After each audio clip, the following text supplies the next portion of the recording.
Hello friends, कैसे हैं आप सब। आई होप सब अच्छे होंगे। गुड मॉर्निंग, सुप्रभात। आई होप आप लोग इंजॉय कर रहे होंगे फैमिली के साथ घर पे, बट साइड बाय साइड हमें पढ़ाई भी पूरी करनी है। सो हेयर आई एम एक नए लेक्चर के साथ और इम्पॉर्टेंट लेक्चर के साथ। सर बिल्कुल इम्पॉर्टेंट है ये। इसमें हम बिल्कुल सेक्शन नंबर 3 से 22 कवर करने वाले हैं, जो कि आपको एग्जाम में 5 to 8 मार्क्स दे सकता है। सो रेलिवेंट रहेगा, अच्छे से देखिएगा, शेयर कीजिएगा अपने दोस्तों के साथ, चैनल को सब्सक्राइब कीजिएगा। तो चलते हैं आगे, स्टार्ट करते हैं सेक्शन 3 के साथ। Section 3 formation of company. ठीक है, पिछले लेक्चर में हमने देखा था कंपनी के बेसिक्स के बारे में। अब हम फॉर्मेशन के बारे में देख रहे हैं, मतलब कंपनी फॉर्म हो रही है। ठीक है, उसके रिगार्डिंग क्या क्या हमें क्या करना होगा। ठीक है, तो पहले क्या कह रहा है, कंपनी प्राइवेट और पब्लिक होगी। ये हमने लास्ट लेक्चर में देखा था, सेक्शन 2 सब सेक्शन 71 एंड 68 में। ठीक है, तो दो चीजें हो सकती हैं या तो वो लिमिटेड बाय शेयर्स हो सकती है या गारंटी हो सकती है। आपको पता होगा हम टाइप्स ऑफ कंपनी को बेसिस पे डिस्ट्रीब्यूट करते हैं। First membership, second ownership and third liability. ठीक है, थर्ड लायबिलिटी। तो लायबिलिटी में ही हम लिमिटेड बाय शेयर्स देखेंगे। फर्स्ट देखेंगे लिमिटेड है या अनलिमिटेड। लिमिटेड में limited by shares and limited by guarantee. ठीक है, अब लिमिटेड बाय गारंटी में भी ये कि विद शेयर कैपिटल और विदाउट शेयर कैपिटल। ये एक छोटा सा बाइफर्केशन रहेगा लिमिटेड बाय शेयर्स और गारंटी में। गारंटी में भी आ गई है, तो ये इस हिसाब से हम अपनी कंपनी को इनकॉर्पोरेट करेंगे। ठीक है, फॉर्म करेंगे। आगे चलते हैं, क्या कहना चाहता है, कह रहा है कंपनी में be form for any lawful purpose. किस लिए? लॉफुल पर्पस के लिए बनाई जाएगी। तो कह रहा है हमने कल भी देखा, आज फिर वही बात कर रहे हैं हम सेक्शन 3 में। कह रहा 7 or more person for public company. किसी भी पब्लिक कंपनी को बनाने के लिए 7 या उससे ज्यादा मेंबर्स की रिक्वायरमेंट है मिनिमम। कल हमने पढ़ा था। And that for private that is 2 or more। ठीक है, 1 for 1 person कंपनी।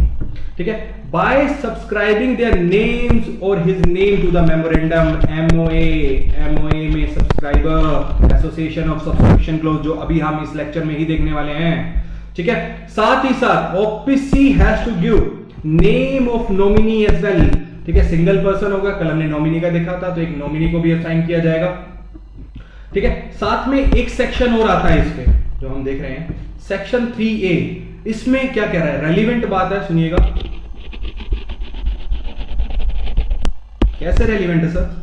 कह रहा है if a member of a company is reduce, यानी 7 या 2 as the case may be, below 7 or 2 as the case may be, and the company carries on business for more than 6 months। Reduce होने के बाद भी company ने अपना business operate किया है 6 महीने और उससे ज्यादा के लिए, while the number of member is so reduced, every person who is a member of the company during that time, उस पीरियड के लिए जो जो बाकी बचे हुए मेंबर होंगे 1, ठीक है, या 6, 5, 4, 3, ठीक है, as the case may be, that is to carry on the business after those 6 months, after those 6 months पूरे होने के बाद कैरी किया है, and is cognizant, मतलब अवेयर है उस बात से कि हाँ मेंबर कम हो चुके हैं, of the fact that it is carrying on a business with less than 7 or 2 member as the case may be, shall be severally liable for the payment of the whole debts of the company contracted during that time and may be severally sued for therefore। मतलब 6 महीने से ज्यादा हमने business carry किया है, 7 और 2 member होने से कम होने के बावजूद, तो उसमें जितने कॉन्ट्रैक्ट्स की और लायबिलिटीज आएंगी वो उनके ऊपर ही आएंगी, कंपनी उसके लिए कोई लायबल नहीं होगी। समझ रहे हैं हम? आगे चले तो 3 और 3A हमने अभी तक किया है। बहुत सिंपल से टर्म में हम इसको एक रिवीजन लेक्चर की तरह भी लेके चल रहे हैं कि हम थोड़े से कंसेप्ट्स अच्छे से रिवाइज करके एग्जाम ओरिएंटेड कैसे चल सकते हैं। ठीक है, तो आई होप आपको सेक्शन 3 और 3A दोनों समझ आ गए होंगे। आगे चलते हैं सेक्शन 4 क्या कह रहा है, मेमोरेंडम ऑफ एसोसिएशन, MOA की बात करेगा, MOA की बात करेगा, ठीक है। तो आइए मीनिंग देखते हैं इसका, मीनिंग क्या होता है MOA, कह रहा है ये charter of the company, charter मतलब नींव, मतलब कंपनी बन रही है तो MOA उसकी एक नींव है, नींव। और उसमें क्या बता रहा है, कह रहा है डिफाइन करता है इसमें क्या, powers and limitation on the powers of the company, company की पावर और वो किस हद तक उस पावर को यूज कर सकती है, that is limitation on the power of the company. I hope इतना सा समझ आया होगा आपको, ठीक है। उसके बाद क्या कहना चाह रहा है, कह रहा है contains fundamental conditions, MOA contains fundamental conditions upon which company is incorporated, किस बेस पर, किस आधार पर हमने इस कंपनी को बनाया है, वो सारी बातें कहां लिखी जाएंगी, MOA में, that is memorandum of association. MOA बनाने का पर्पस क्या होता है, पर्पस आइए देखते हैं पर्पस। ये दो पर्पस सॉल्व करेगा, थर्ड पार्टीज के लिए और शेयर होल्डर्स के लिए। थर्ड पार्टी जो आउटसाइडर्स है एंड शेयर होल्डर्स जो मेंबर हैं, जो बनने वाले हैं, जो कंपनी के शेयर खरीदने वाले हैं।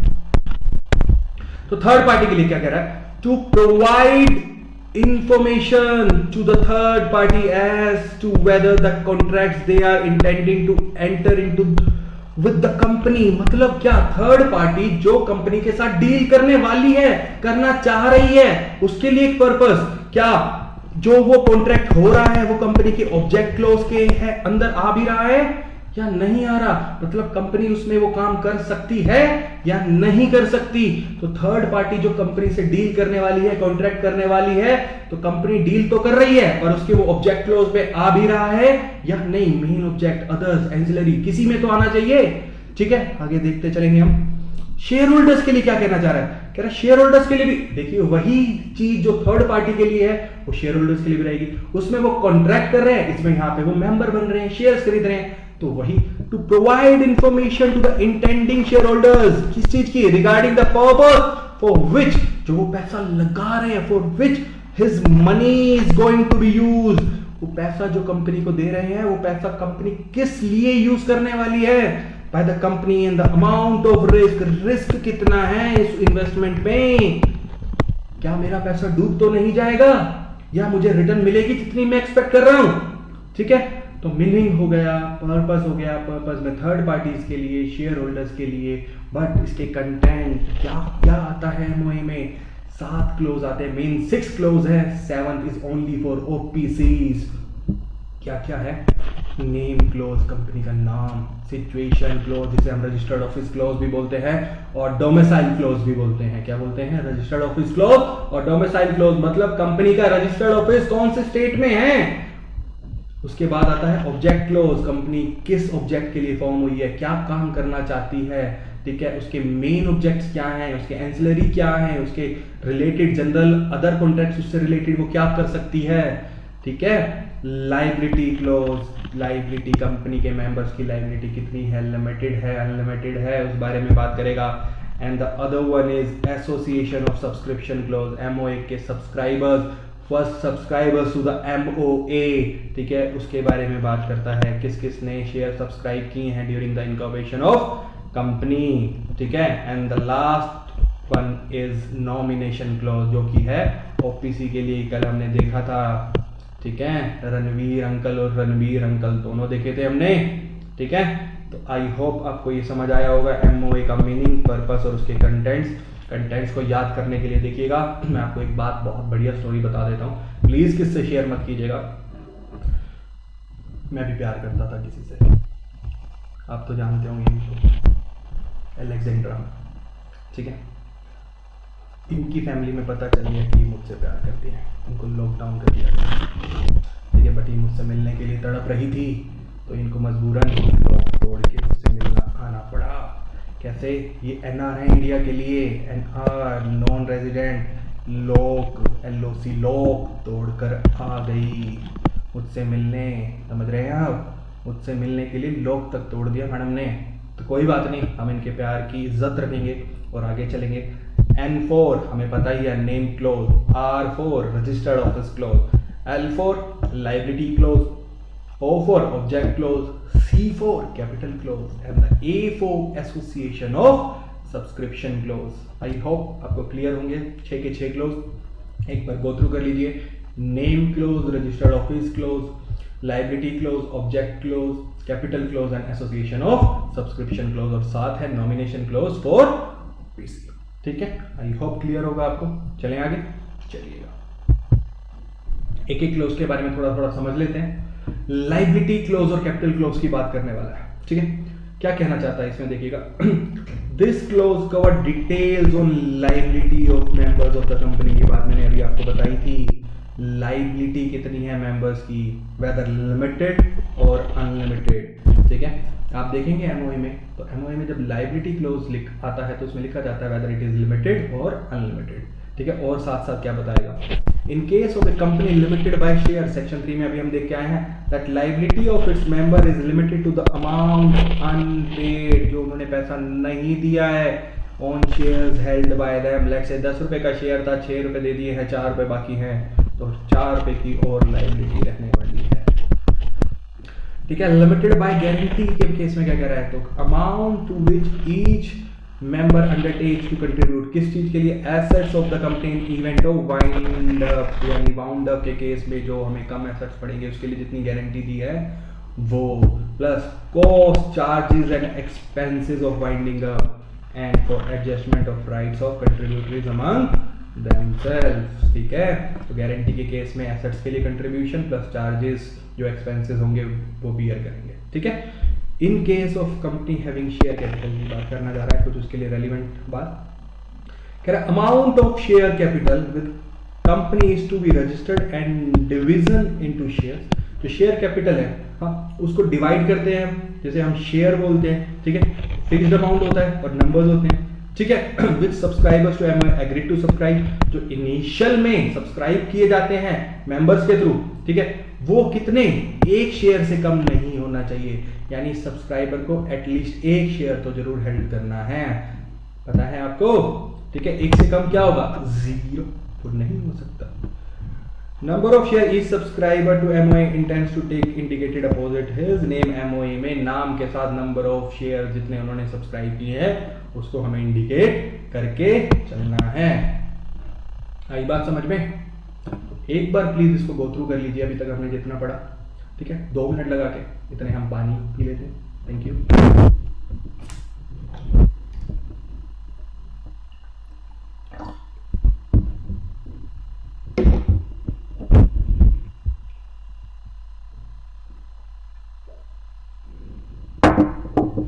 चलिए आगे,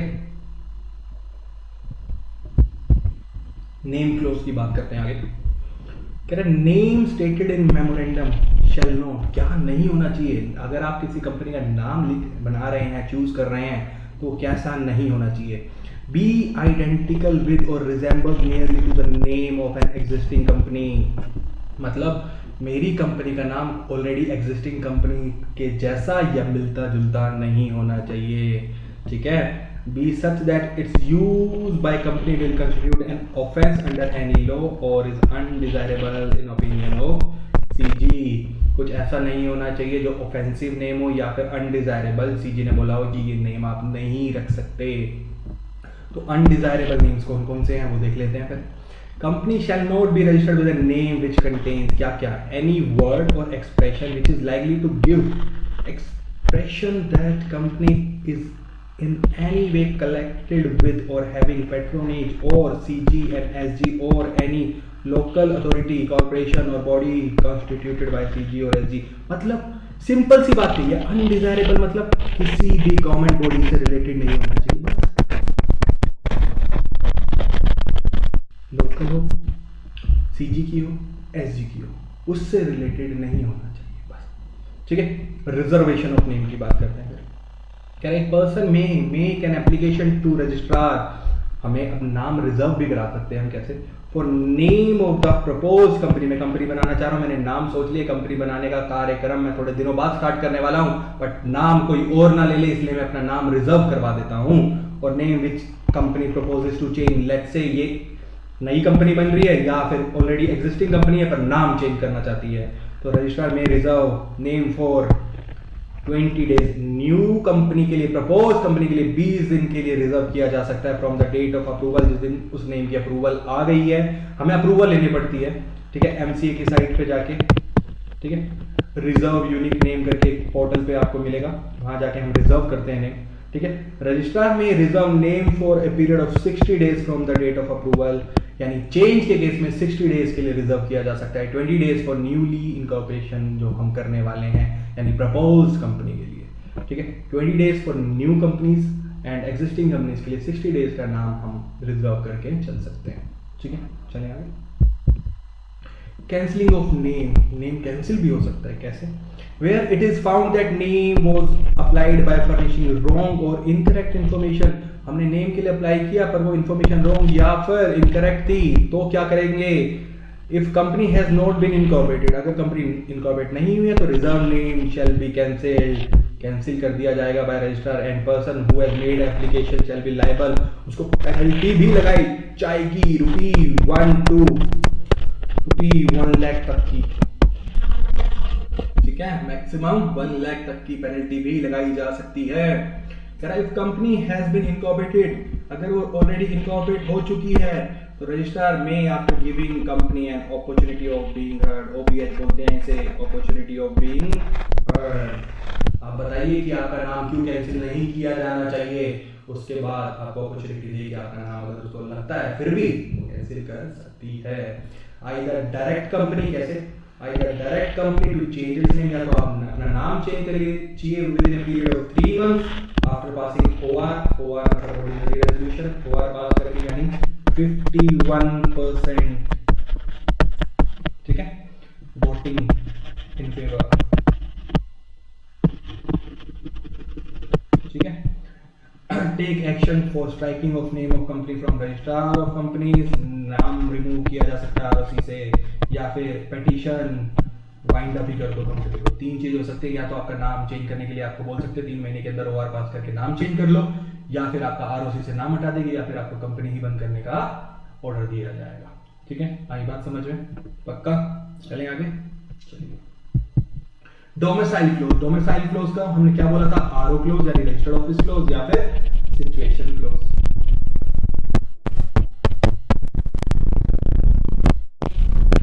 आरओ क्लोज में हम क्या क्या लिखते हैं, देखते हैं। कह रहे हैं name of address state is mentioned where registered office is to be situated. सीधा लिखेंगे लेट्स से हरियाणा में है, गुड़गांव में है ऑफिस, ठीक है, रजिस्टर्ड ऑफिस तो लिखेंगे company office is situated at Haryana state only, बस, इससे ज्यादा कुछ लिखने की कोई जरूरत नहीं है। ऑब्जेक्ट क्लोज में covers object for which company is proposed to be incorporated, उसमें यह बताया जाएगा कि कंपनी किस कारण से बनाई गई है, क्या काम करने के लिए बनाई गई है। And any matter considered necessary in further, मतलब एंसिलरी या फिर अदर रिलेटेड, ठीक है। Subscription clause, there shall be file with register with whose jurisdiction the registered office of the company is proposed to be situated, MOA, AOA of the company duly signed by all the subscriber of MOA, जिसने initial sign की है कि इस company के share इन्होंने initially purchase की हैं minimum requirement को फुलफिल करते हुए, उनके साइन के थ्रू हम रजिस्ट्रार को भेज देंगे। आई बात समझ में? चलें आगे। तो इसी के साथ हमारा सेक्शन 4 भी कंप्लीट हो जाता है, ठीक है। हमने फॉर्मेशन ऑफ कंपनी देख लिया, हमने एमओए देख लिया सेक्शन 4 में। आइए अब सेक्शन 5 में एओए देखते हैं, आर्टिकल्स ऑफ एसोसिएशन को। क्या कह रहा है इसमें, क्या क्या होगा एओए में, क्या क्या होना चाहिए एओए में। कह रहा है articles of a company shell contain regulations for management of company, यानी सिंपल सी बात है। एक बात बताऊं आपको, एमओए में होगा कि हम क्या काम करेंगे, एओए में होगा हम कैसे काम करेंगे। तो क्या और कैसे का एक सम अप है सेक्शन 4 और 5 में, कि कंपनी कैसे काम करेगी, कंपनी की मैनेजमेंट कैसे काम करेगी। तो इंक्लूजन ऑफ मैटर्स, क्या क्या इंक्लूड होगा देखते हैं। Article shall also contain such matters as are prescribed in the rules, ठीक है। However a company may also include such additional matter in its articles, additional matter को भी इनकॉर्पोरेट कर सकते हैं हम, as may be considered necessary for the management, तो एक ऑल्टर कर सकते हैं, वो भी हम देख लेंगे। यानी कुछ ऑल्टर की बात है तो वो देख लेंगे। प्लस स्टार्टिंग में ही चाहिए तो रूल्स के अकॉर्डिंग तो डालना ही डालना है, ठीक है। प्लस कुछ एडिशनल मैटर्स भी डालने चाहते हैं जो कंसिस्टेंट होनी चाहिए, उनके साथ कंसिस्टेंट होने चाहिए, ठीक है, तो वो भी हम डाल सकते हैं। समझ आई बात? चलिएगा आगे। एंट्रेंचमेंट क्या होता है? एंट्रेंचमेंट को देखते हैं, समझेंगे। Entrenchment contains provision for entrenchments. क्या क्या है? ए अभी समझाते हैं एंट्रेंचमेंट होता क्या है। एओए में contain provision for entrenchment. Entrenchment के प्रोविजन एओए में डाल जा सकते हैं to effect that specified provisions of article may be altered, ठीक है, ओनली इफ कंडीशन, यानी क्या प्रोविजन एओए के ऑल्टर किए जाएंगे, बट कब? ओनली इफ कंडीशंस और procedure as that are more restrictive than those applicable in the case of SR are met or complied with. मतलब आप एओए के प्रोविजंस को तब ऑल्टर करोगे जब आप नए प्रोविजन डाल रहे हो और वो ऑलरेडी एग्जिस्टिंग प्रोविजन से रेस्ट्रिक्टिव है, यानी स्ट्रिक्टर है, स्ट्रिक्टली आगे चलेंगे, मतलब स्ट्रिक्ट हैं, तो ही आप ऑल्टर कर सकते हो। That is called entrenchment. और अच्छे से भी आपको समझ आएगा, ठीक है। पहले मैनर देख लेते हैं। कह रहा है manner of inclusion of entrenchment provision.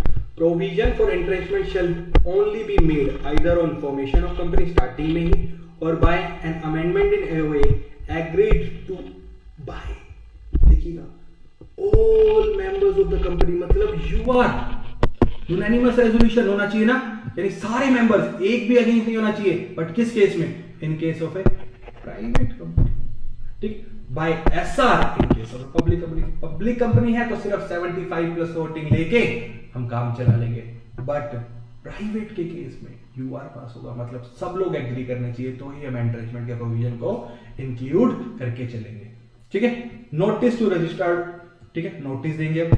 Where articles contain provision of entrenchment whether made on formation or by amendment, starting में या अमेंडमेंट करके नोटिस हो देना है। समझ आई बात? इतनी सी बात समझ आई। इसका ओवरव्यू देख लो। कह रहा है एंट्रेंचमेंट के प्रोविजन कैसे? न्यूली इनकॉर्पोरेटेड कंपनी के लिए at the time of formation, ठीक है, और एग्जिस्टिंग के लिए प्राइवेट कंपनी की मेंबर्स की सबकी कंसेंट ले लेंगे, ठीक है। पब्लिक कंपनी में एसआर पास कर देंगे, तो आप एंट्रेंचमेंट के प्रोविजन को इंक्लूड कर सकते हो। आई बात समझ में? चले आगे, पक्की बात है, चलिए आगे चलते हैं। सेक्शन 6 बहुत सिंपल नॉर्मल सी बात करने वाला है। कह रहा है act to override memorandum articles etcetera. आप एमओए में कुछ लिख लो, एओए में कुछ लिख लो, ठीक है। एक्ट में लिखी गई बात को आप ओवरराइड नहीं कर सकते एओए एमओए के थ्रू, ठीक है। बस इतनी सी बात कहना चाह रहा है। The provision of this act shall have effect notwithstanding anything to the contrary contained in the memorandum और आर्टिकल्स ऑफ द कंपनी। मतलब एमओए एओए में कुछ भी लिखा हो, एक्ट ने कहा है तो सबसे सर्वोपरि है, सर्वोपरि है, सबसे ऊपर है, ठीक है।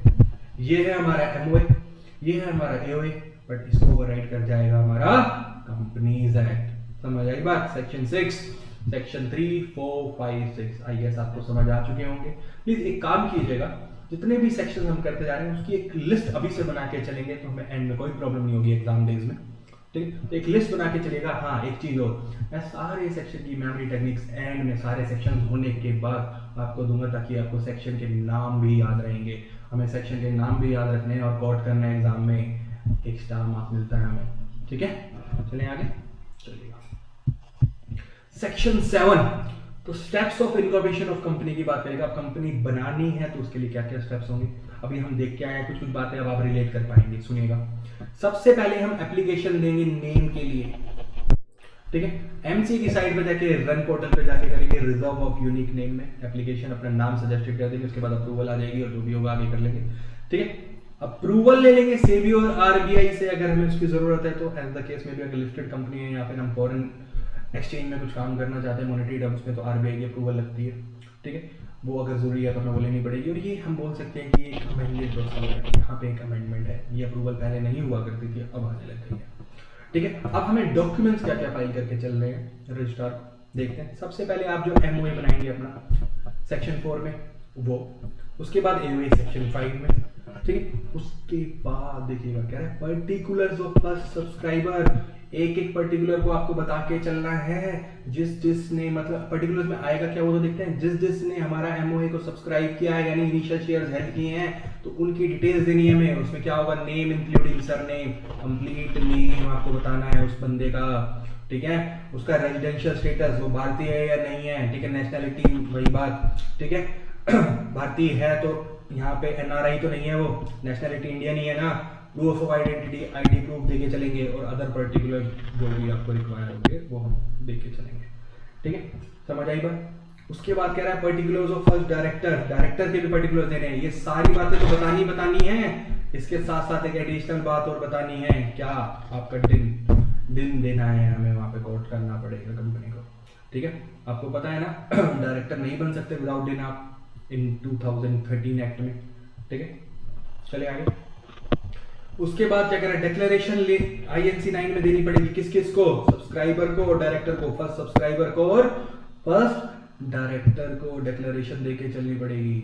समझ आई बात, पक्की बात है। चलें आगे। उसके बाद एड्रेस ऑफ कॉरेस्पॉन्डेंस, एक एड्रेस देना पड़ेगा आपको जब तक कंपनी इनकॉर्पोरेट नहीं होती, जहाँ पे कुछ भी आपको कम्युनिकेट किया जा सकता है बाय ROC, ठीक है। ये डॉक्यूमेंट्स आपको फाइल करके चलने पड़ेंगे साथ, ठीक है। तो थर्ड स्टेप ये था, डॉक्यूमेंट्स टू बी फाइल। आइए अगला देखते हैं। उसके बाद अगर सब सही रहा तो इश्यू हो जाएगा सर्टिफिकेट ऑफ इनकॉर्पोरेशन आपको INC 11 में, ठीक है। उसके साथ साथ आपको अलॉट हो जाएगा सिन नंबर, कॉर्पोरेट आइडेंटिटी नंबर, जो हर कंपनी के लिए डिफरेंट होता है 21 डिजिट का, ठीक है। उसके बाद all documents file with registrar to be preserve, जो आपने डॉक्यूमेंट्स फाइल किए हैं रजिस्ट्रार को वो आपको प्रिजर्व करके रखने हैं, ठीक है।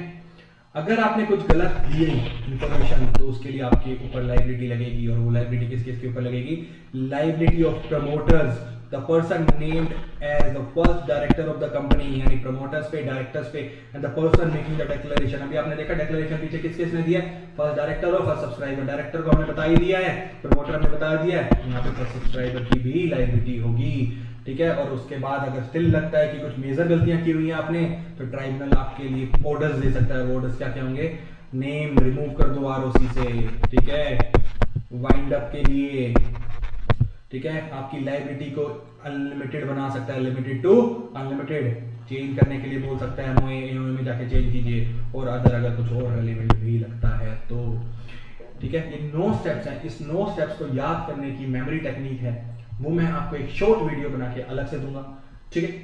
सेक्शन के साथ भी दे सकता हूँ और अलग भी दे सकता हूँ, ठीक है। ये 9 स्टेप आपको याद रखने हैं सेक्शन 7 के अंदर, ठीक है। आई होप आपको समझ आई होगी ये बात, ठीक है। चलें आगे। आपको 2 मिनट का ब्रेक चाहिए तो एक बार प्लीज इसको गो थ्रू कर लीजिएगा। हम आगे कंटिन्यू करते हैं विदिन 2 मिनट्स। हाँ जी, चलें आगे। तो ये आपने स्टेप्स ऑफ इनकॉर्पोरेशन को देखा सेक्शन 7 के अकॉर्डिंग, बट आपको लगा नहीं कि ये बहुत बड़ा कंबरसम टास्क है, काफी टाइम लग जाएगा कंपनी को बनाने में, बिल्कुल सबको लगा होगा। तो फिर गवर्नमेंट को भी ऐसा ही लगा, और गवर्नमेंट एक नई चीज के साथ आपके सामने आई, और वो क्या थी आइए देखते हैं। INC 32 फॉर्म स्पाइस मसाला लेके आई है इस बार, क्या इसे बोलते हैं हम, simplified pro forma for incorporating company electronically. और ये किस किस के लिए एप्लीकेबल है देखते हैं। अगर आप OPC इनकॉर्पोरेट करने चाहते हैं तो, या फिर आप private company up to 7 members, यानी 2 to 7 मेंबर्स तक अगर आप कंपनी को इनकॉर्पोरेट कर रहे हैं तो आप स्पाइस के थ्रू इनकॉर्पोरेट कर सकते हैं। Public company only 7 members. Sir public में ओनली 7, 2 to 7 क्यों नहीं सर? क्योंकि पब्लिक में इनिशियली 7 मेंबर मिनिमम रिक्वायरमेंट होती है, और प्रोड्यूसर कंपनी के लिए जो कुछ प्रोड्यूस करती है, जैसे कि अमूल दूध पीता है इंडिया, ठीक है, तो इन सब के लिए एप्लीकेबल है। चलिए आगे। उसके बाद आपको कुछ सर्विसेज भी दी जाती हैं इस फॉर्म में। वो सर्विसेज क्या आइए देखते हैं। Now 5 different services can be availed through the single form जो है INC 3232। क्या क्या है वो सर्विस? आप एप्लीकेशन ऑफ नेम भी, आपको रन में जाने की कोई जरूरत नहीं है, इसी फॉर्म में आप एप्लीकेशन दे सकते हैं। सेकेंड, इनकॉर्पोरेशन तो हो ही रहा है। एप्लीकेशन ऑफ डिन, हाँ जी बिल्कुल, अगर किसी डायरेक्टर के पास डिन नहीं है तो वो भी साथ में इसी में ही अपनी एप्लीकेशन भी दे सकता है डिन की। समझ आई बात आपको? डिन भी अप्लाई हो जाएगा, कंपनी भी बन जाएगी। एक और देखिएगा, allotment of PAN. Sir PAN number भी नहीं है? बिल्कुल, अगर आपके पास पेन नंबर भी नहीं है ना तो आप यहाँ से पेन भी अप्लाई कर सकते हैं इसी फॉर्म में। कंपनी भी इनकॉर्पोरेट हो जाएगी, डिन भी मिल जाएगा, पेन भी मिल जाएगा, और 10 नंबर भी मिल जाएगा। हाँ जी बिल्कुल मिल जाएगा। चले आगे। तो ये 5 डिफरेंट सर्विसेज को लेके चलेंगे जो स्पाइस में आपको साथ दी जा रही है। ठीक है, चलिए आगे। बट साथ में भी कुछ देखते हैं क्या। Maximum 3 directors can applied in, एक गलत बात करके। मान लीजिए प्राइवेट कंपनी इनकॉर्पोरेट हो रही है, 5 मेंबर के साथ हो रही है, तो इसका मतलब ये है और पांचों के पास अगर दिन नहीं है ना तो यहाँ से नहीं कर सकते पांचों दिन अप्लाई। पहले 2 अलग करें, फिर यहाँ पे मैक्सिमम 3 डायरेक्टर्स अप्लाई करके चलेंगे। आई बात समझ में। उसके बाद company incorporation request max 1 propose name, run में आप 2 दे सकते हैं, यहाँ पे सिर्फ आप सिंगल के लिए अप्लाई करके चलेंगे। आई बात समझ में। INC 33 यानी 33 में MOA के टेम्पलेट्स भी मिल जाएंगे, टेम्पलेट्स भी मिल जाएंगे आपको यहाँ पे। ठीक है, 34 में AOA के टेम्पलेट्स भी मिल जाएंगे, यानी आपको सिर्फ क्या करना है, अपने कंपनी का नाम और जरा थोड़ा बहुत चेंज करना हो तो वो आप चेंज करके चलेंगे। अदरवाइज पूरा ड्राफ्टेड AOA में आपको स्पाइस के थ्रू ही मिल सकता है। उसके बाद promoter applicant shall sign and witness MOA and AOA and attach scan copy in E-form। सब कुछ होने के बाद डाउनलोड कीजिए, डिजिटली अटैच कीजिए और वापस अटैच करके इसको सबमिट कर दीजिएगा। समझ आई बात। चलिए आगे। उसके बाद देखते हैं, सुनिएगा, कुछ एरर्स हो सकते हैं जब आप अप्लाई करेंगे तो समझते हैं। चलिए, INC 32 आपने सबमिट किया ROC को। ठीक है, ROC ने एग्जामिन किया और उसको लगा कि कुछ डिफेक्टिव है या कुछ इनकम्प्लीट है। ठीक है, तो वो आपको इन्फॉर्मेशन देगी। ठीक है, और आपको 15 दिन का टाइम देगी, रीसबमिट कर दीजिए करेक्ट करके। ओके, समझ आई बात। चलिए, तो अगर रीसबमिशन पे भी वो डिफेक्टिव रहा तो रजिस्ट्रार ग्रांट 15 डे टाइम, दोबारा से रीसबमिट कर दीजिए। 15 दिन दोबारा दे दिए, 15 दिन वन टाइम, 15 दिन दूसरा टाइम। उसके बाद भी डिफेक्टिव, आप कितनी गलतियां करोगे कंपनी, बताओ। चलो, फिर आप रीसबमिट कर सकते हो थर्ड टाइम भी, और वही सेम 15 डेज का टाइम रहेगा आपके पास। ठीक है, और अगर थर्ड टाइम भी अगर वो डिफेक्टिव निकला तो एप्लीकेशन रिजेक्ट हो जाएगी। समझ आई बात। चले आगे। चलिए, तो आपको एक बात और साथ में इसके साथ एडिशनल बात बता दूं। क्या सर, आपको आप देख रहे हैं यहाँ पे 3 रीसबमिशन हो रहे हैं, तो 15-15 दिन। तो गवर्नमेंट कहती है आपको 3 रीसबमिशन तो हमने दे दिए 15 डेज ईच के, बट 30 डेज मैक्स होने चाहिए, यानी 30 डेज में आपकी एप्लीकेशन एक्सेप्ट हो जानी चाहिए। फिर ये कैसे, तो 45 डेज होते हैं, 15 की टेबल भी आती है हमें, तो एडिशन सब्ट्रैक्शन भी आता है। हाँ जी सर, मैं बताता हूँ बिल्कुल। अगर आपको फर्स्ट 15 डेज मिले, जरूरी थोड़ी ना है आपने पूरे 15 डेज ले होंगे, हो सकता है आपने 7-8 दिन में सबमिट कर दिया, लेट्स से 10 दिन में सबमिट कर दिया। ठीक है, तो नेक्स्ट के लिए आपको 15 मिलेंगे, और आपने फिर 10 डेज में सबमिट कर दिया, तो 10 + 10 20 हो चुके हैं, तो लास्ट रीसबमिशन के लिए आपको सिर्फ 10 दिन मिलेंगे।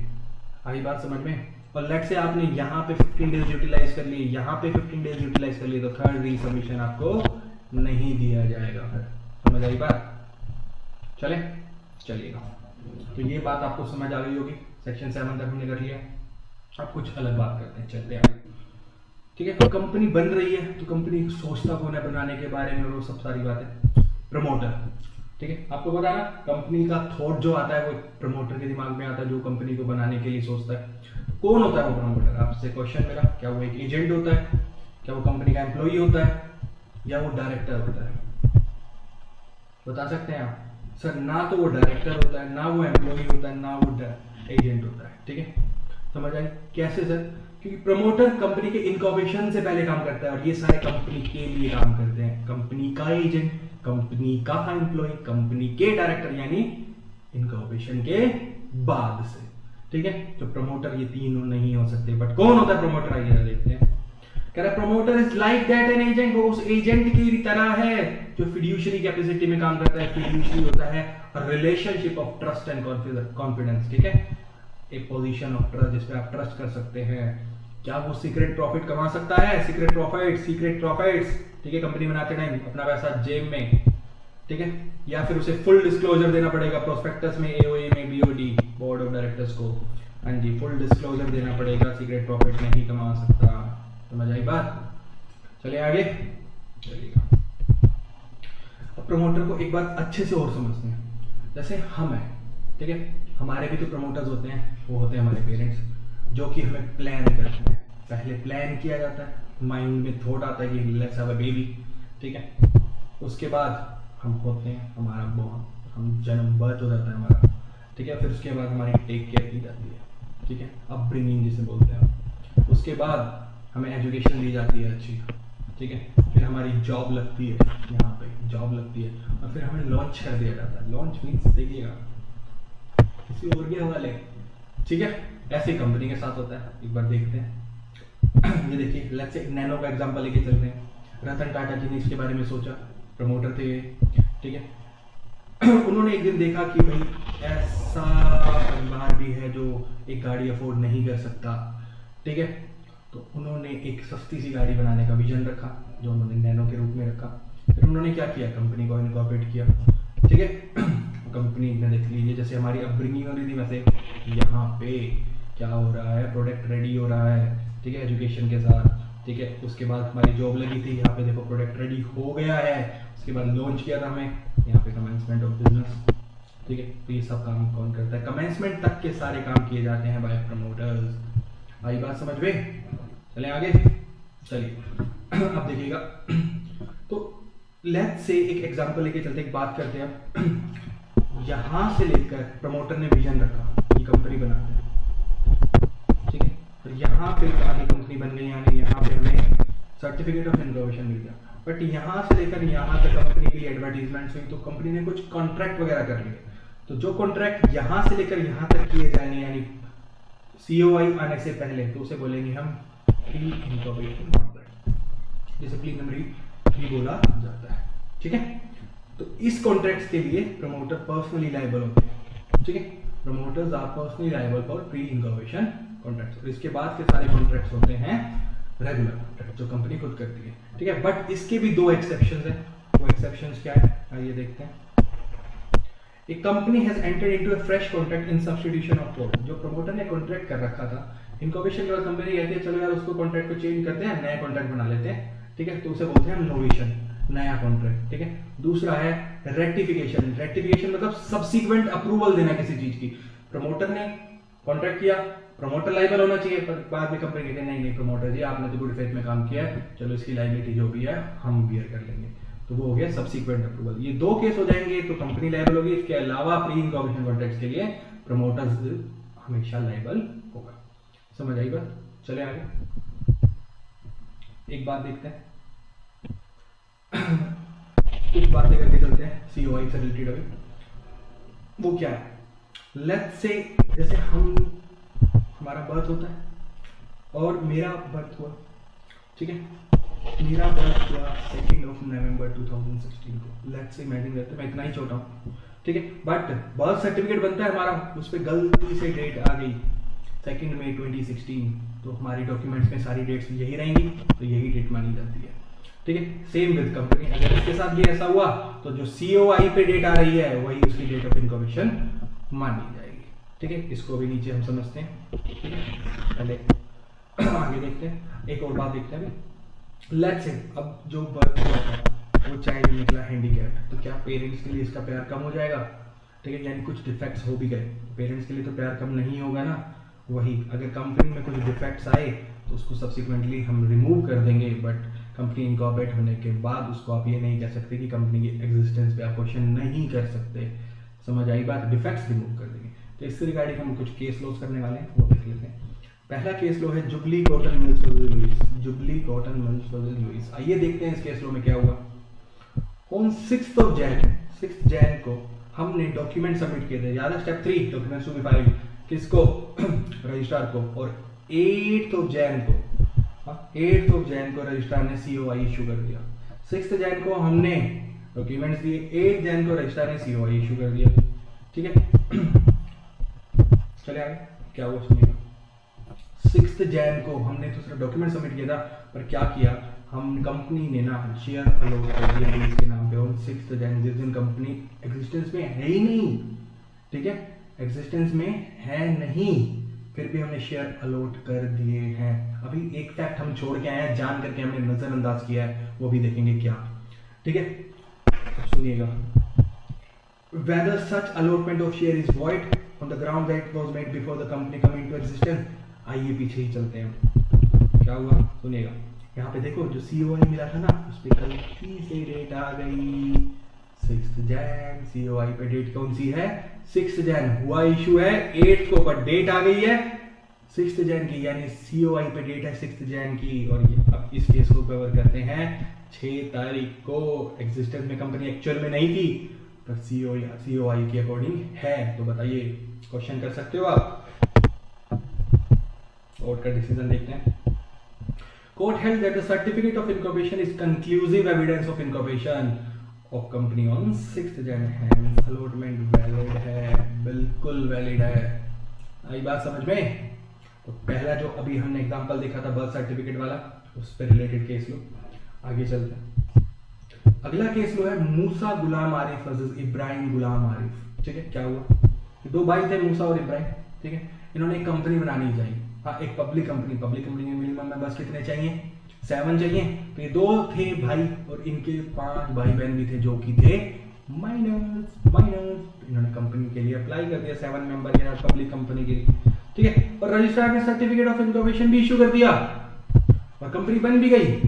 तो कोर्ट का क्या डिसीजन आता है इस पे सुनिएगा। लोगों ने क्वेश्चन किया होगा कि भाई माइनर्स के साथ आप नहीं बना सकते, और एक्चुअली में ये बात आपको भी पता है।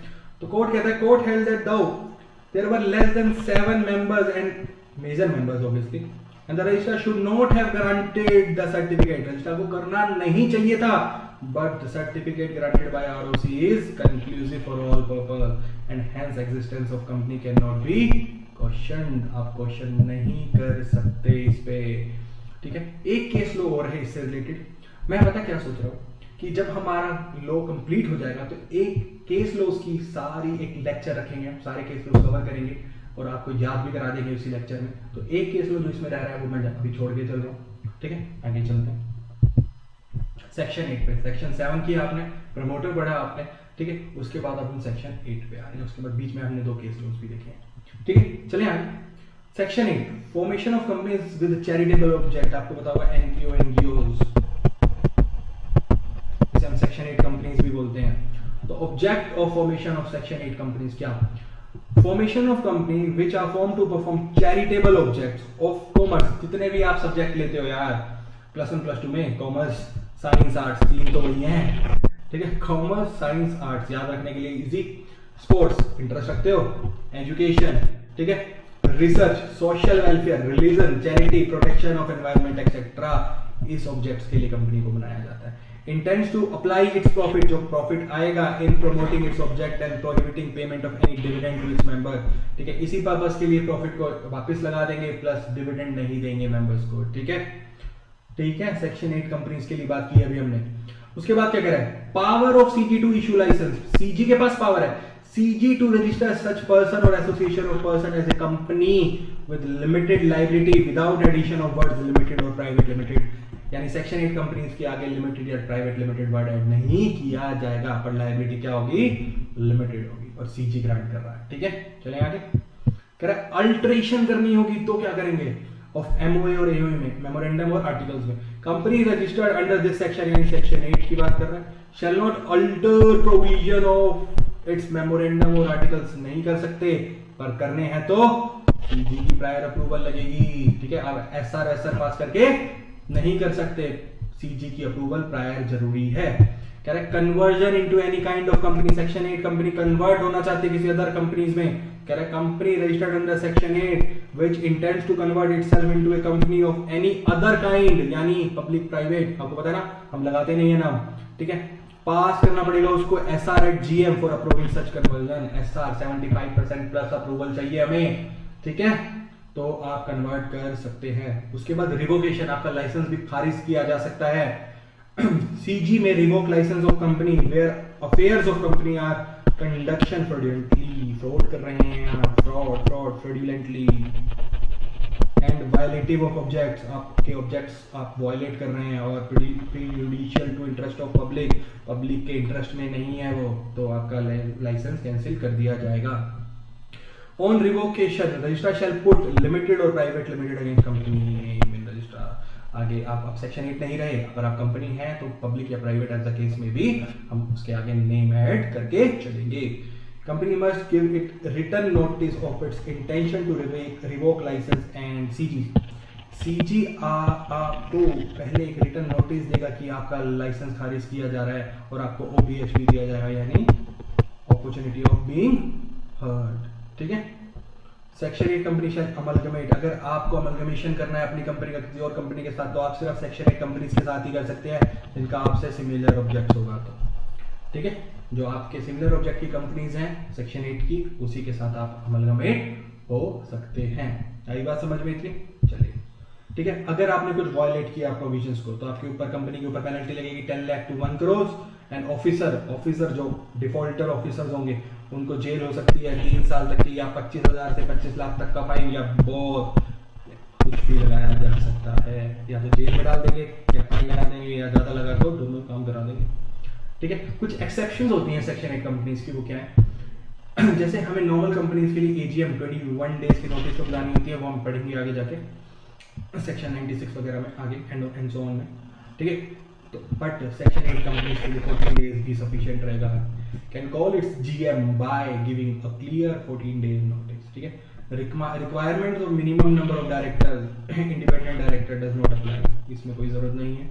Need not constitute NRC nomination and remuneration committee 178 में बनाते हैं, या फिर share holder relationship committee, section 8 को बनाने की कोई जरूरत नहीं है। तो आई होप आपको सेक्शन 8 क्लियर हो गया होगा। चलिए चलते हैं आगे।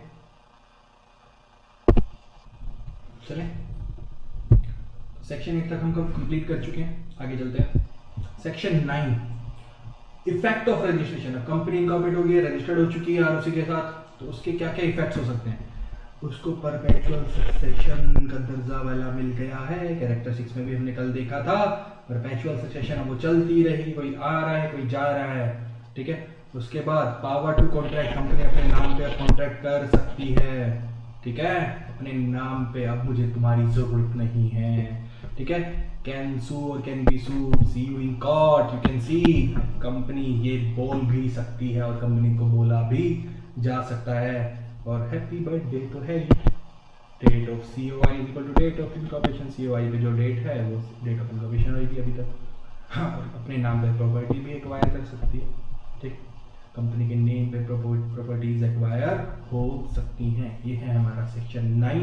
आई होप आपको क्लियर रहा होगा। देख लीजिए एक बार, फिर आगे चलते हैं। ठीक है, चलिए। Section 10 effect of memorandum and articles. अभी इफेक्ट ऑफ रजिस्ट्रेशन देखा, उसके बाद अब हम देख रहे हैं effect of memorandum and articles. The memorandum and article shall, when registered, bind the company को bind कर देंगे, and the member thereof, members को भी कर देंगे, to the same extent as if they respectively had been signed by the company and each member। कैसे sir effect क्या होगा?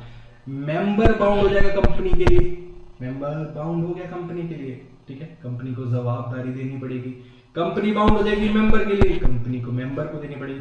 मेंबर आपस में हो गए, ठीक है, बट कंपनी आउटसाइडर्स के लिए बाउंड नहीं होगी, आउटसाइडर्स के लिए बाउंड नहीं होगी। ठीक है, तो सेक्शन 10 क्या है? Effect of memorandum and articles. उसको देखते हैं, मेमोरेंडम आर्टिकल, ये देखेंगे। बस अब और नहीं, बस अब और नहीं। बस क्यों सर? बस से 10, सेक्शन 10 बस याद रखेंगे हम, effect of memorandum and articles. ठीक है, चलें आगे। 11 सेक्शन हमारे एक्ट से हटा दिया गया, नहीं करना है हमें। ठीक है, सेक्शन 12 की बात करते हैं, registered office of company. Registered office की बात करेंगे कंपनी के इनकॉर्पोरेशन से। ठीक है, from 30 days of its incorporation registered office हमें बता देना है कंपनी को। ठीक है, फाइनलाइज करके उसके बाद उसके verification, company shall furnish to register verification of registered office within a period of 30 days from its incorporation. Verification भी हो जानी चाहिए 30 डेज के अंदर। ठीक है, लेबलिंग मतलब लेबल लगा देंगे नाम का रजिस्टर्ड ऑफिस पर। देखिएगा, एवरी कंपनी शैल पेंट या पेंट कर दे या अफिक्स इट्स नेम, नाम लगा दे, and address of its registered office on outside of every office, जितने भी कंपनी के ऑफिस हैं, और place in which its business is carried on, जहां उस कंपनी का बिजनेस हो रहा है वहां पे या तो पेंट से या नाम अफिक्स कर देंगे एड्रेस के साथ रजिस्टर्ड। ठीक है, shall, have its name engraved in legible characters, यानी रीडेबल होगा, ठीक है, ऑन सी कॉमन से नेम आना चाहिए उसमें। Get its name address of registered office and CIN number, corporate identity number along with telephone number, fax number, email, website address, printed, सारी चीजें कहाँ जाएंगी, in all its business letters, जो भी बिजनेस लेटर्स होंगे, bill heads, letter papers, all its notices, other official publication, जो जो होगा जहाँ होगा वहाँ पे सब चीजें पब्लिश करके चलनी है, ठीक है। Have its name printed on hundis, promissory notes, bill of exchange and other document, जो जो भी प्रोमिसरी बिल ऑफ एक्सचेंज होंगे, ये नेगोशिएबल इंस्ट्रूमेंट जिसे हम बोलते हैं, उसके ऊपर भी कंपनी का नाम आना जरूरी है। सेक्शन 12 ये कह रहा है, अभी खत्म नहीं हुआ है। अब सुनिएगा, कह रहा है नेम चेंज बाय कंपनी, नाम चेंज हुआ है, ठीक है। Where a company has change its name during last 2 years, अगर किसी कंपनी ने इनकॉर्पोरेशन होने के बाद नेम चेंज किया है और उसको 2 साल ही हुए हैं, ठीक है, 2 साल के अंदर ही किया है, तो इट शैल पेंट और अफिक्स और print along with its name former name और name so change during last 2 years, जितने भी नाम चेंज हुए हैं 2 साल के अंदर, एक हुआ है तो एक से ज्यादा हुआ है तो सारे नाम नए नाम के साथ अफिक्स करने हैं हर जगह पे, ठीक है। चले ओपीसी के केस में, वर्ड ओपीसी यानी one person company shall be mention in the brackets, bracket में कल हम देखा था डीपी प्राइवेट लिमिटेड के साथ ओपी हमने लगाया, ओपीसी लगाया था हमने, तो वो भी आपको ओपीसी के केस में लिखना है, ठीक है। Notice of change, notice of every change of situation of registered office, जब आप चेंज करेंगे रजिस्टर्ड ऑफिस एक जगह से दूसरी जगह, after date of incorporation of company shall give notice to ROC within 30 days of change, 30 दिन के अंदर आरओसी को आपने वो बताना ही बताना है। चलें आगे, चलिए ये देखिएगा change in place of registered office के लिए एक चार्ट, कैसे कैसे कब कब जहां जहां चेंज होगा उसमें हमें क्या क्या करना है। अगर आपका ऑफिस विद इन सिटी यानी लेट्स से गुड़गांव, मैं गुड़गांव में हूं, मेरा ऑफिस सेक्टर 14 में है, ठीक है। अगर मैंने अपना ऑफिस गुड़गांव के अंदर ही सेक्टर 15 में डाला है तो हम बीआर पास करके ही काम कर सकते हैं। बोर्ड रेजोल्यूशन, हमें यहाँ पे मेंबर्स की कोई जरूरत नहीं है, डायरेक्टर्स एक बोर्ड रेजोल्यूशन पास करेंगे और ऑफिस को चेंज कर देंगे विद इन सेम सिटी और नोटिस देंगे 30 days में आरओसी को। बट अब सेकंड केस क्या है, within state, same state, Haryana to Haryana किया है पर गुड़गांव से हम रेवाड़ी चले गए हैं, ठीक है, सिटी डिफरेंट हो गई है, तो एसआर पास करेंगे, यानी यहाँ पे मेंबर्स की जरूरत है, एसआर पास करके हम कर सकते हैं। बट यहाँ पे क्या कह रहा है, within a state from one ROC to another, यहाँ पे आरओसी चेंज हो रही है, इसका मतलब क्या है, लेट्स से महाराष्ट्र में Mumbai to Pune state same है पर आरओसी चेंज हो गया है, ठीक है, तो एसआर पास करेंगे, साथ साथ परमिशन लेनी पड़ेगी आरडी की, ठीक है, 30 days के अंदर आरडी की परमिशन लेंगे, फिर 60 days में हम आरडी बता देगा, 30 days में कंपनी को, 30 days में हमने कंपनी ने आरडी से परमिशन ली, ठीक है, फिर आरडी की परमिशन लेने के 60 days में परमिशन आ जाएगी, उसके 30 days में हम आरओसी को बता देंगे, ठीक है। 30 days के अंदर परमिशन लेनी है जब चेंज कर रहे हो, ठीक है, 60 days में अप्रूवल आ जाएगा, ठीक है, कंपनी को इन्फॉर्म कर दिया जाएगा, उसके 30 days में कंपनी इन्फॉर्म कर देगी आरओसी को, और जो नया सर्टिफिकेट होगा वो इंफॉर्मेशन होगी, वो कंक्लूसिव एविडेंस होगा, ठीक है। अब स्टेट ही चेंज हो रही है, बिल्कुल स्टेट ही चेंज कर दी है हमने, ठीक है, समझ रहे हैं, दिल्ली से हरियाणा, ठीक है, एसआर तो पास होगा, सेंट्रल गवर्नमेंट की अप्रूवल लगेगी, ठीक है, 30 days में आरडी की, ठीक है, सेंट्रल गवर्नमेंट से अप्रूवल आने के बाद 30 days आरडी, ठीक है, फिर 60 days to company and then fresh certificate of incorporation issue हो जाएगा। इस स्टेप को फर्दर डिटेल में आगे समझते रहिए और समझेंगे इसको, ठीक है। चलें आगे, चलिएगा ऑल्ट्रेशन ऑफ एमओए की बात कर रहे हैं, ठीक है, समझेंगे सेक्शन 13 में, ठीक है। अभी हमने बात की थी रजिस्टर्ड ऑफिस की, अब ऑल्ट्रेशन। अब आपने एक चीज बताऊं मैं आपसे, ये स्टेप मैंने क्यों बोला कि फर्दर करेंगे। अब एक बात बताओ, आपको पता है एमओए में हम रजिस्टर्ड ऑफिस क्लोज में सिर्फ स्टेट लिखते हैं, तो पहला, दूसरा, तीसरा, केस 1, केस 2 और केस 3, ठीक है। अगर इसमें चेंजेस हो रहे हैं तो ऑल्ट्रेशन होगा एमओए में? बिल्कुल नहीं होगा, स्टेट तो सेम ही है ना, तो स्टेट ही आ रहा है। इसलिए ऑल्ट्रेशन नहीं होगा, यहाँ पे ऑल्ट्रेशन ओनली होगा केस 4 में, और इसलिए सेक्शन 13 में इस केस को और डिटेल में समझेंगे। कैसे? क्योंकि ऑल्ट्रेशन हो रहा है और अगला सेक्शन 13 है भी क्या? Alteration of MOA. ठीक है, तो ऑल्ट्रेशन करने के लिए एसआर तो पास करना ही है। अब सुनिएगा, name change of company, any change in name of company shall be affected only with the approval of CG in writing. अभी हमने पढ़ा सीजी की अप्रूवल लगेगी। ठीक है, उसके बाद देखते हैं entry in register of company ROC में कैसे जाएगी, देखेंगे। On any change in name of company the registrar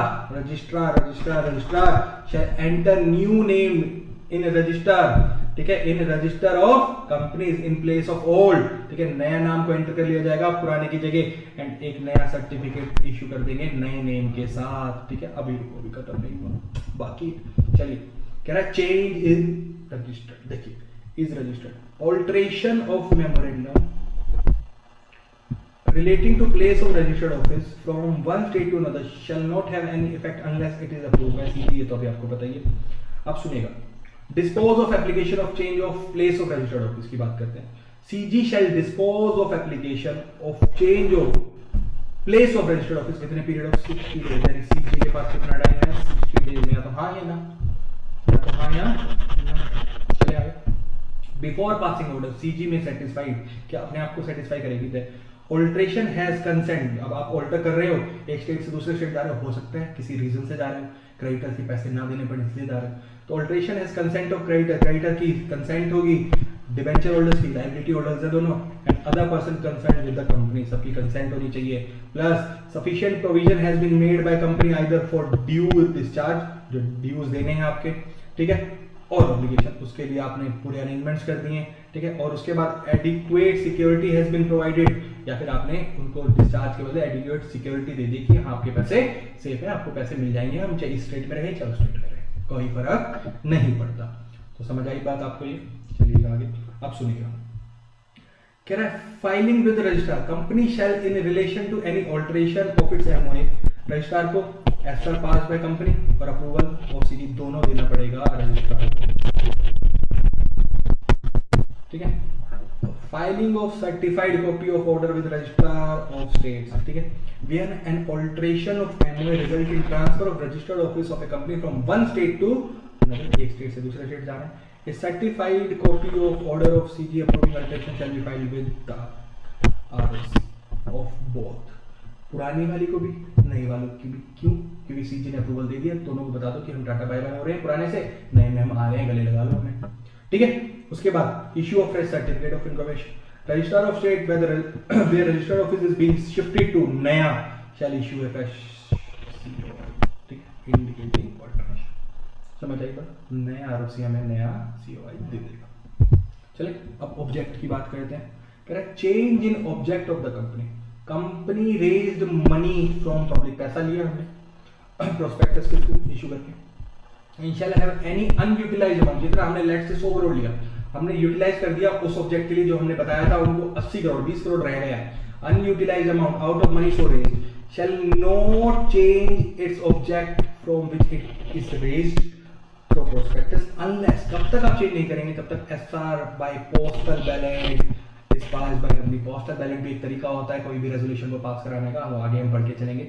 ठीक है, by show of hand, by postal ballot, ये सब चीजें होंगी, हम आगे जाके देखेंगे। ठीक है, चलें आगे। जब तक एसआर पास नहीं होगा तब तक आप ऑब्जेक्ट क्लोज को चेंज नहीं करेंगे अनयूटिलाइज्ड अमाउंट को यूज करने के लिए। ठीक है, उसके बाद क्या कह रहा है, registrar to certify registration on the alteration, कह रहा है registrar shall register any alteration of MOA with respect to object of company, certify registration within a period of 30 days from SR जिस दिन से पास किया उससे 30 डेज में registrar भी रजिस्ट्रेशन को कर देगा। ठीक है, alteration to be registered, no alteration made unless this section shall have any effect until it has been registered, जब तक रजिस्टर नहीं हो जाएगा तो कोई अल्ट्रेशन का इफेक्ट नहीं माना जाएगा, जब तक रजिस्टर नहीं हो जाएगा वो इफेक्ट, जो भी चेंजेस हमने किए हैं तब तक कोई इफेक्ट एप्लीकेबल नहीं होगा। आई बात समझ में? एक छोटी सी बात नीचे और लिखी गई है, कह रहा है alteration of MOA in case of a company limited by guarantee and not having share capital, guarantee plus share capital नहीं है, can give right to participate in divisible profits of the company to member only. ठीक है। कह रहा है alteration जो है ना हम ये भी कर सकते हैं इस कंपनीज के लिए जो guaranteed bye limited by guarantee है और शेयर कैपिटल नहीं है, तो वो पार्टिसिपेट करा सकती है, एक राइट दे सकते हैं किसको, मेंबर्स को, कि आप प्रॉफिट में पार्ट ले लीजिए कंपनी। ठीक है, समझ आएगा? और किसी के लिए बात एप्लीकेबल नहीं, समझ आएगा? चलिए सेक्शन 14 और 15 साथ पढ़ेंगे। ऑल्ट्रेशन ऑफ एओए की बात करता है। ठीक है, एओए में अभी एमओए देख के आए हम, अब एओए की बात करेंगे। कह रहे हैं ऑल्ट्रेशन बाय एसआर, वहां पे भी एसआर से कर रहे थे, यहाँ भी एसआर से कर रहे हैं। And every alteration made in AOA MOA shall be noted in every copy of MOA. MOA के लिए भी ये 15 में लिखी गई है बात से, 14 में ऑल्ट्रेशन ऑफ एओए, ठीक है, 13 में एमओए, ठीक है। 15 में एक छोटी सी बात कह रहा है, जितने भी ऑल्ट्रेशन आपने एओए एमओए में किए हैं उस हर कॉपी में उसको आपने सर्टिफाई करना है, नोटिफाई करना है। ठीक है, एमओए में भी और एओए में। कह रहा है alteration to include conversion of company. ठीक है, alteration of AOA include alteration having effect to conversion of, आप कन्वर्ट कर रहे हैं public to private and private to public, समझ आई बात? तो वो भी कह रहा है filing of alteration, every alteration of articles की बात कर रहे हैं। And a copy of order of tribunal approving alteration, tribunal ने अप्रूव भी कर दिया, shall be filed with register. यहाँ पे यानी ट्राइब्यूनल की अप्रूवल चाहिए हमें। ठीक है, together with the printed copy of altered articles, जो नए कॉपीज हमने बनाए ऑल्ट्रेशन के साथ 15 डेज। ठीक है, आरओसी को हमें देना है क्या, ट्राइब्यूनल का ऑर्डर भी प्लस सारी कॉपीज भी दे देंगे। Any alteration made shall be valid, any alteration of article registered as above subject to provision of this act be valid if it is original. ठीक है, माना जाएगा कि वैलिड है एज इट इज ओरिजिनल की तरह ही है। चले आगे, आ रही है बात समझ में? चलिए 16 section rectification of name of companies. Rectification of name of company, सुनिएगा, कंपनी के नेम को रेक्टिफाई करने की बात कर रहा है। कह रहा है हम नेम को रेक्टिफाई खुद भी कर सकते हैं वॉलंटरीली। ठीक है, उसके लिए हमें नेम चेंज करना है तो सीजी की अप्रूवल लगेगी, एफआर पास कर देंगे। बट कंपनी का नेम चेंज हो सकता है, डायरेक्शन अगर सीजी में भी है तो भी। ठीक है, name similar to existing company, नाम सिमिलर है, दो केसेस में सीजी हमें डायरेक्शन दे सकती है। अगर आपकी कंपनी का नाम सिमिलर है किसी एग्जिस्टिंग कंपनीज के, या फिर आपने इन्फ्रिंज किया है ट्रेडमार्क उनका, तो दो केसेस में आ सकते हैं। क्या क्या करना है, अगर नेम सिमिलर है तो ओआर पास करके उनकी डायरेक्शन को 3 महीने में कंप्लाई कर लीजिए। ठीक है, और अगर ट्रेडमार्क के केस में है तो 6 महीने में ओआर पास करके 6 महीने में उसको कंप्लाई कर लीजिए। क्यों? क्योंकि सर नया ट्रेडमार्क लेने के लिए भी टाइम लगता है, इसलिए यहाँ पे 6 महीने दिए गए हैं, यहाँ पे 3 महीने दिए गए हैं। ठीक है, नीचे नोट क्या करेगा, company changes its name shall within 15 days from such change give notice to ROC along with the order of CG. ROC को बता दें।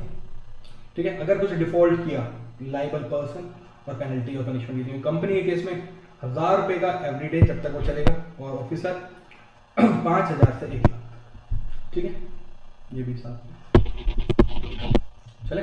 सेक्शन 16 भी आपने कर लिया, rectification of name of company हम खुद भी कर सकते हैं एफआर पास करके और सीजी की अप्रूवल लेके। सीजी भी हमें कह सकते हैं दो केस में, अगर नेम सिमिलर है या ट्रेडमार्क नेम सिमिलर है तो ओआर पास करके 3 महीने में उनकी डायरेक्शन को कंप्लाई कर लेंगे, और अगर ट्रेडमार्क सिमिलर है तो वो ओआर पास करके 6 महीने में उनकी डायरेक्शन को कंप्लाई कर लेंगे। आई बात समझ में? चलिए सेक्शन 17 कह रहा है copies of MOA AOA etcetera to be given to members. ठीक है, मेंबर्स को देनी है copy. Every company on request of member request करे पहले, हाँ, तो रिक्वेस्ट के बाद shall send copies of the following document within 7 days, 7 दिन के अंदर आपको ये दे देने हैं उनको। क्या क्या? मेमोरेंडम, आर्टिकल और कोई भी एग्रीमेंट और रेजोल्यूशन की कॉपी जो उन्होंने मांगी है। तो ठीक है, 3 चीजें आप मेंबर्स को सप्लाई कर देंगे 7 दिन के अंदर उनकी रिक्वेस्ट से। ठीक है, अगर आपने डिफॉल्ट किया तो company and officer shall be liable for 1000 rupees per day और मैक्सिमम 1 लाख रुपीज के लिए आप लायबल हो जाएंगे, कंपनी भी और officers.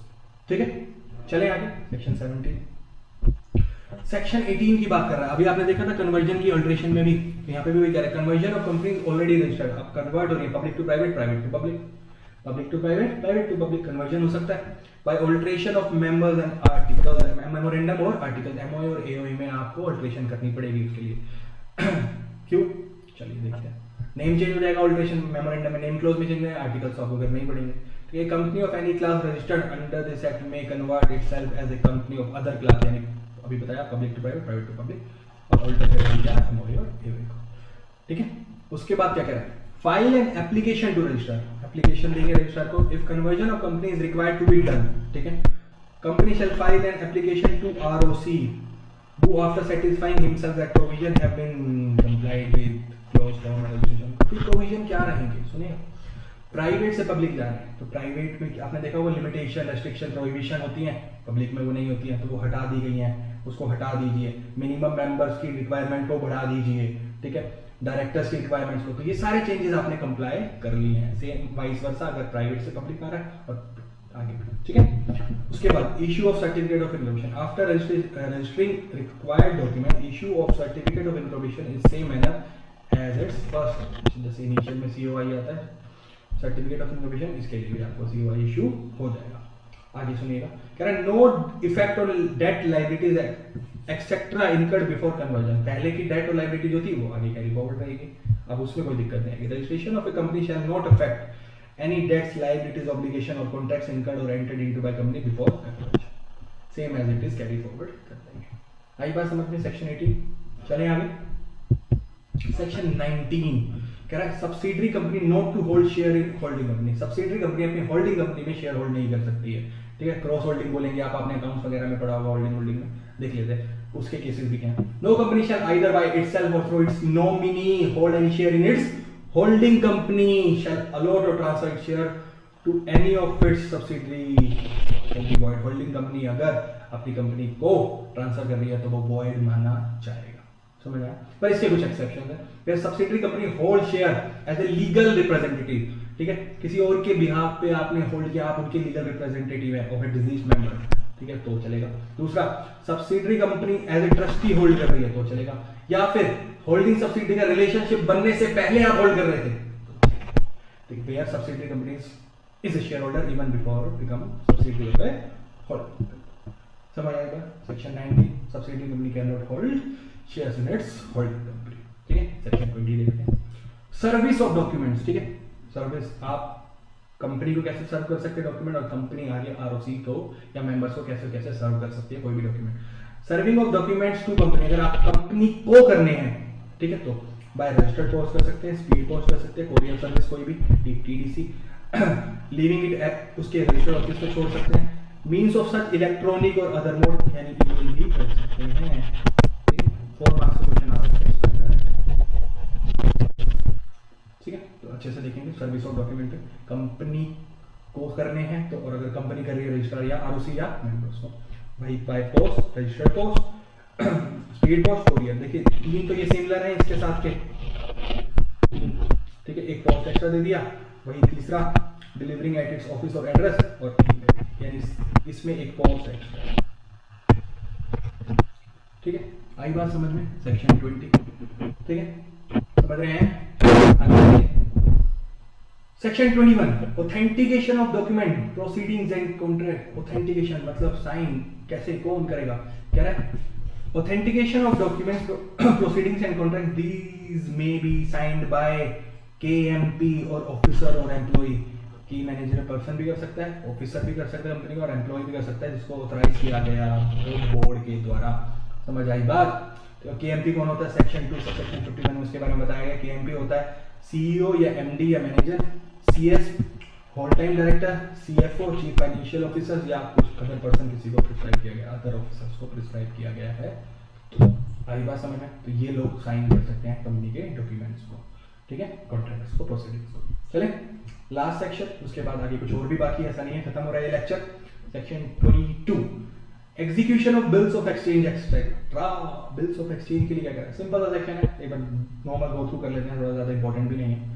A bill of exchange, हुंडी और promissory note shall be deemed to have been made, ठीक है, accepted, drawn या endorsed on behalf of a company, ठीक है। कब माना जाएगा कंपनी के बिहाफ पे हुआ है, if made, accepted, drawn और endorsed in the name of, या तो कंपनी के नेम पे, या और on behalf और on account of company, company के अकाउंट से हुआ है, और by any person acting under its authority expressed or implied, किसी पर्सन ने किया है जो कि कंपनी के बिहाफ पे एक्ट कर रहा है, या तो उसके पास इंप्लाइड अथॉरिटी है या फिर एक्सप्रेस अथॉरिटी है, ठीक है।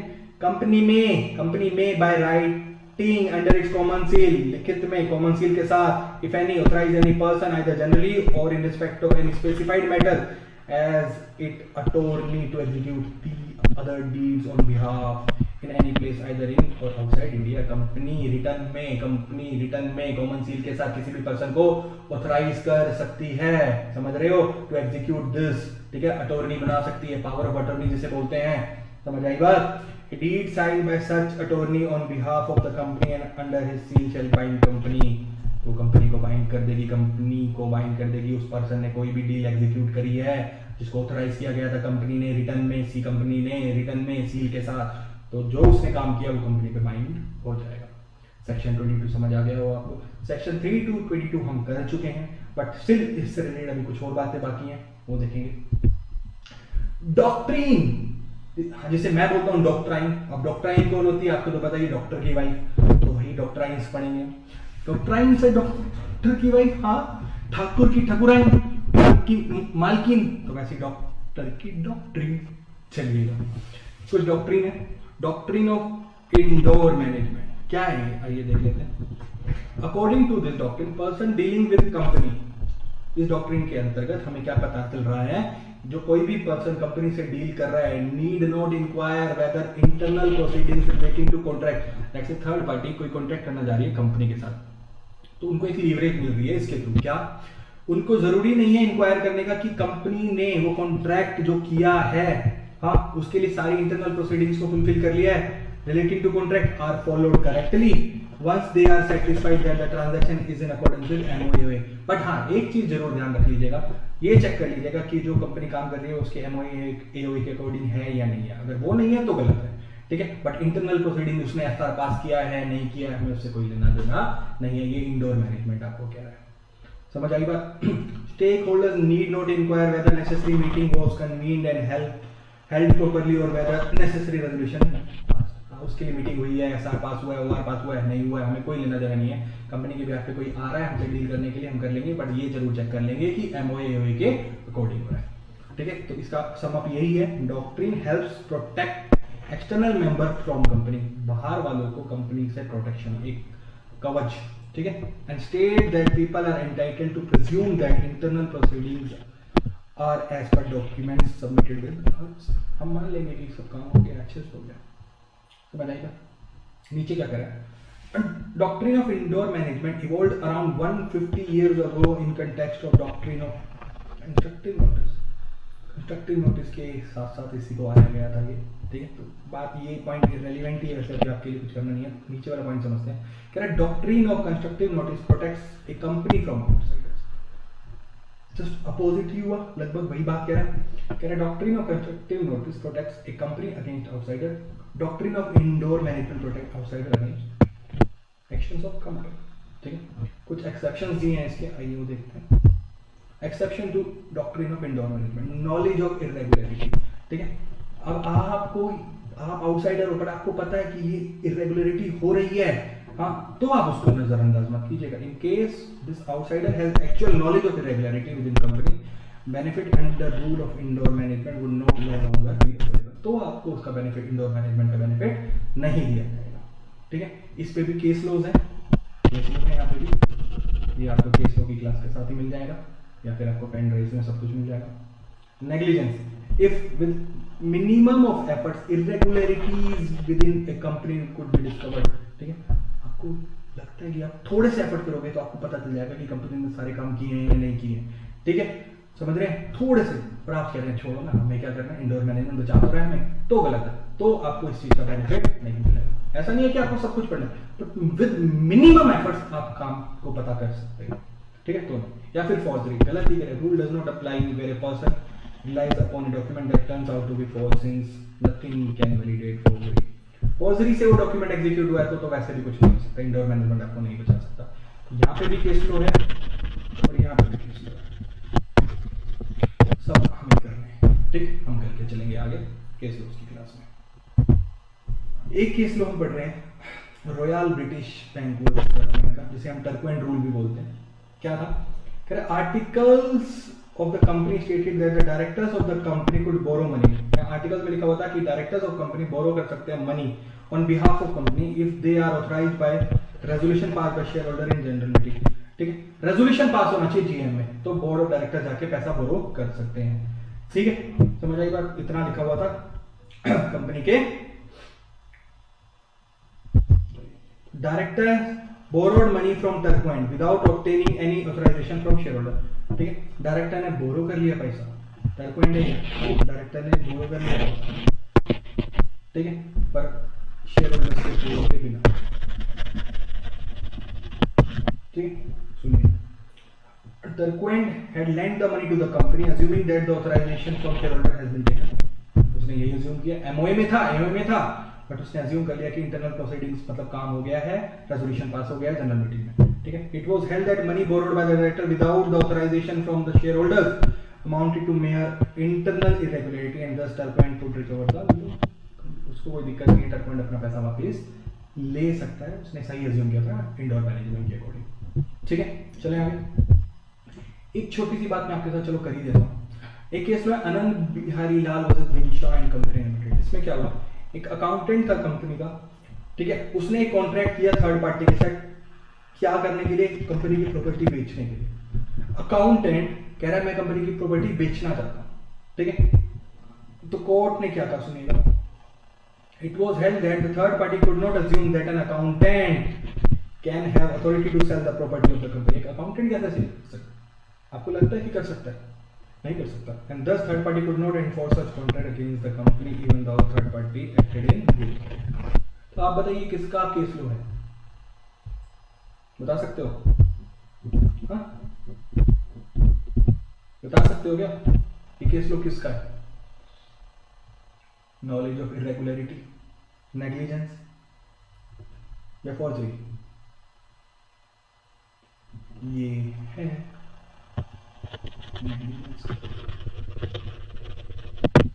ठीक है, बाकी दोनों के केस लो हम नेक्स्ट क्लास में देखेंगे, केस लो की क्लास में देखेंगे। आई बात समझ में? ठीक है, एक डॉक्ट्रिन और रह गया, डॉक्ट्रिन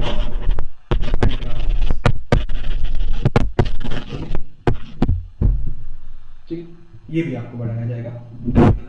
ठीक है, चलते हैं इस क्लास को यहीं पे वाइंड अप करते हैं, और उससे पहले आपके पास आप एक बात जरूर जान लीजिए, you are not a loser. ठीक है, आप कुछ भी काम कर सकते हैं और आप कभी भी अचीव कर सकते हैं, अनटिल अनलेस आपने उसके लिए पूरी मेहनत नहीं की है तब तक वो काम फुलफिल नहीं होगा। बट आपने अगर पूरी मेहनत की है तो एक दिन उसका रिजल्ट मिलेगा। You must remember that on the first day of your life you one against 100 people.